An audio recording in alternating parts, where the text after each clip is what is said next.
Raghuramakrishnaraju custodial torture వ్యవహారంలో కీలక పరిణామం చోటు చేసుకుంది. నాటి జీజీహెచ్ సూపరింటెండెంట్ ప్రభావతి దర్యాప్తునకు సహకరించాలని సుప్రీంకోర్టు ఆదేశించింది. మరింత సమాచారం మా ప్రతినిధి అరుణ్ అందిస్తారు.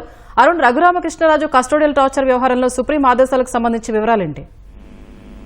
సుప్రీంకోర్టు ఈ రోజు రఘురామకృష్ణరాజు కస్టోడియల్ టార్చర్ వ్యవహారం పైన ఒక కీలకమైనటువంటి ఆదేశాలు జారీ చేసింది.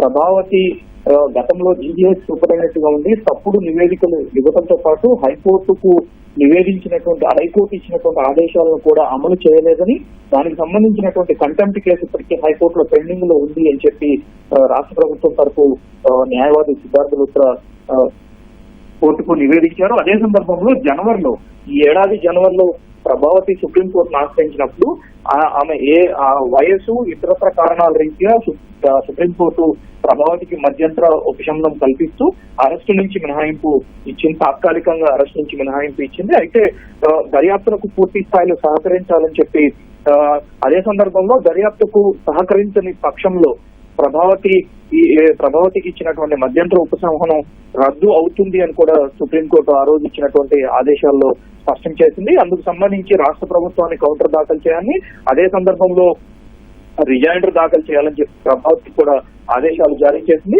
అయితే గత 2 నెలల కాలంలో ప్రభావతి తమ దర్యాప్తునకు ఏమాత్రం సహకరించలేదు అని చెప్పి ఈ రోజు సుప్రీంకోర్టుకు రాష్ట్ర ప్రభుత్వం నివేదించింది.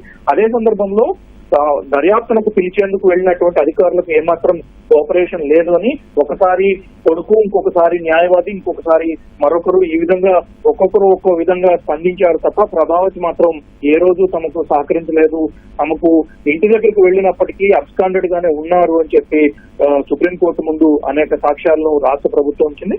సో దాంతో పాటుగా ప్రభావతి భర్త గతంలో అధికారంలో ఉన్నటువంటి పార్టీకి నాయకుడిగా ఉన్నారు కాబట్టి ఆ రోజు ఇచ్చినటువంటి నివేదిక మీద తీవ్రమైనటువంటి ప్రభావం ఉంది. ఆ తర్వాత హైకోర్టు ఇచ్చినటువంటి ఆదేశాలను అమలు చేయడంలో కూడా ఎక్కడా సహకరించలేదు, ఏమాత్రం కోఆపరేట్ చేయలేదు అని చెప్పి రాష్ట్ర ప్రభుత్వం తరఫు న్యాయవాది సిద్ధార్థ లూత్రా కోర్టుకు అనేక సాక్ష్యాలను అందించారు. సో వీటన్నిటిని పరిశీలించిన తర్వాత సుప్రీంకోర్టు ఈ రోజు ఒక కీలకమైనటువంటి నిర్ణయం తీసుకుంది. ప్రభావతి తప్పనిసరిగా విచారణకు సహకరించాల్సిందే అని చెప్పి 2 తేదీలను ఖరారు చేసింది. ఈ నెల 7, 8 తేదీల్లో తప్పకుండా ప్రభావతి దర్యాప్తునకు హాజరు కావాలని సంబంధిత పోలీస్ స్టేషన్ లో దర్యాప్తు అధికారి ముందు ఉదయం 10 గంటల నుంచి దర్యాప్తునకు హాజరు కావాల్సిందేనని చెప్పి, అదే సందర్భంలో దర్యాప్తునకు సహకరించకపోతే ఎట్టి పరిస్థితుల్లో తాము ఇచ్చినటువంటి మధ్యంతర ఉపశమనాన్ని రద్దు అవుతుంది అని కూడా సుప్రీంకోర్టు మరోసారి స్పష్టం చేసింది. అదే సందర్భంలో లిఖిత పూర్వకంగా అన్ని విషయాలపైన దర్యాప్తులో వివరాలు సేకరించాలని కూడా సుప్రీంకోర్టు సూచన చేసింది.